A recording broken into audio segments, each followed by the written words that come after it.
আসসালামু আলাইকুম ওরহমতুল্লাহ। আমাদের গত সরকারের দুইবারের রাষ্ট্রপতি আব্দুল হামিদ চিকিৎসা শেষে থাইল্যান্ড থেকে বাংলাদেশে গতকালকে গভীর রাতে ফিরে এসেছেন।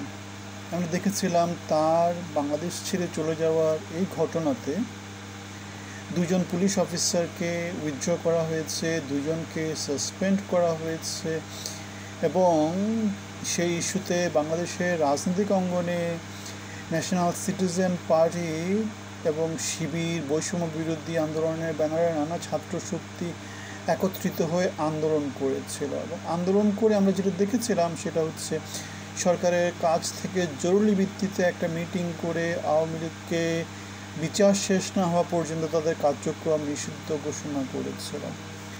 এখন এই যে সরকারের মধ্যে এত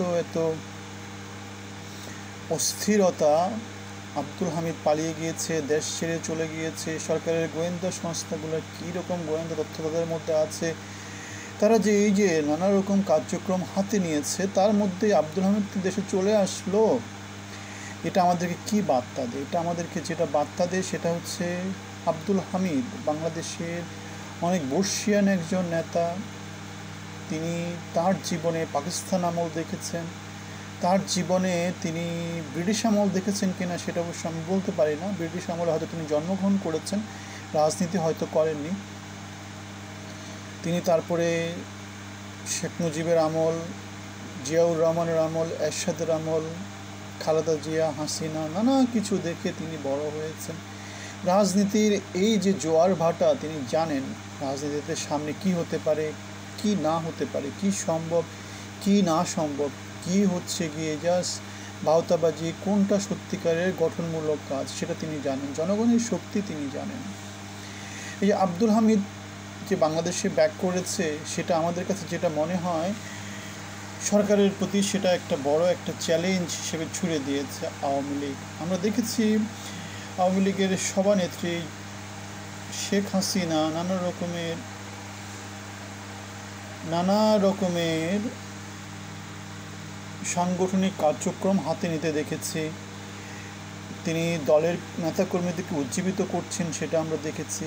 এরই মাঝখানে আব্দুল হামিদের বাংলাদেশে ফেরত আসা, তার যেই নেতাকর্মী আছে বা আওয়ামী লীগের যে নেতাকর্মী আছে যারা দেশে বিদেশে নানা জায়গায় পালিয়ে আছে, তাদেরকে একটা বার্তা সুস্পষ্টভাবে দিচ্ছে। এটা খুবই স্বাভাবিক, এখানে অন্য কনফিউশন থাকার কোনো কারণ নেই। সেই বার্তাটা হচ্ছে সরকারের ক্ষমতা খুব বেশি কিছু নাই, সরকার গ্রেপ্তার করলে কয়জনকে গ্রেপ্তার করবে। আমরা দেখেছিলাম বিএনপি 17 বছরের আন্দোলনে গণগ্রেপ্তারের কথা বলা হয়েছিল। আমরা যেটা জানি বাংলাদেশের যে কারাগারগুলো আছে সেই কারাগারের ক্যাপাসিটি যদ্দূর মনে পড়ে যে 50,000, এর বেশি না। যেখানে বাংলাদেশের আওয়ামী লীগের নেতাকর্মী সব কিছু মিলায়ে যদি ধরা হয় সেটা তো কয়েক লাখ হবে। এখন কয়জনকে গ্রেপ্তার করবে, কয়জনকে বিচার করবে, কয়জনকে আইনের আওতায় আনবে? সুতরাং ন্যায় নীতি যদি প্রতিষ্ঠিত না হয়, ন্যায় বিচার যদি প্রতিষ্ঠিত না হয়, সংস্কারের যে কথা বলা হয়েছে সেটা যদি এক্সিকিউট করা না হয়, নির্বাচনের দিকে যদি সরকার না যায়, ইউনূস সরকার যদি নিজেদের স্বার্থ হাসিল করার জন্য নানা রকম কাজকর্ম হাতে নেয়, বা সামনে যে সরকার আসবে তারাও যদি সত্যিকার গঠনমূলক কোনো কাজে তাদেরকে নিয়োজিত না রাখে, আলটিমেটলি যেটা হবে বাংলাদেশের জনমানুষ আবার অসন্তোষ দেখা দেবে। এবং আওয়ামী লীগ তো 17 বছরে তাও স্থিতিশীলতা নিশ্চিত করেছিল নানাভাবে। এই যে নতুন যে সরকারগুলো আসবে তারা কয়দিন টিকতে পারবে? সুতরাং বাংলাদেশের জনমানুষের স্বার্থের কথা চিন্তা করে সবাইকে ঐক্যবদ্ধ রাখতে হবে, ন্যায় বিচার সুশাসন নিশ্চিত করতে হবে। সাংবিধানিক বডিগুলো যেগুলো আছে অথবা পুলিশ প্রশাসনে যারা আছে তাদের সবাইকে সুশাসন নিশ্চিত করার নিশ্চয়তা সরকারের পক্ষ থেকে দিতে হবে। যদি দুর্নীতি, অপশাসন সমাজের নানা অঙ্গনে প্রভাব বিস্তার করে, আওয়ামী লীগ বা অন্য কোনো শক্তি খুব দ্রুত বাংলাদেশে ব্যাক করবে, সেটাতে আমাদের কখনো কোনো সন্দেহ ছিল না, এখনও আমাদের কোনো সন্দেহ নেই।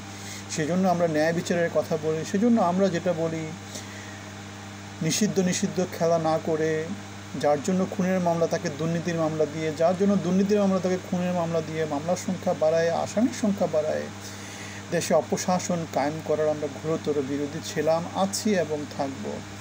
আপনাদের মতামত জানাবেন। ভালো থাকবেন। ধন্যবাদ।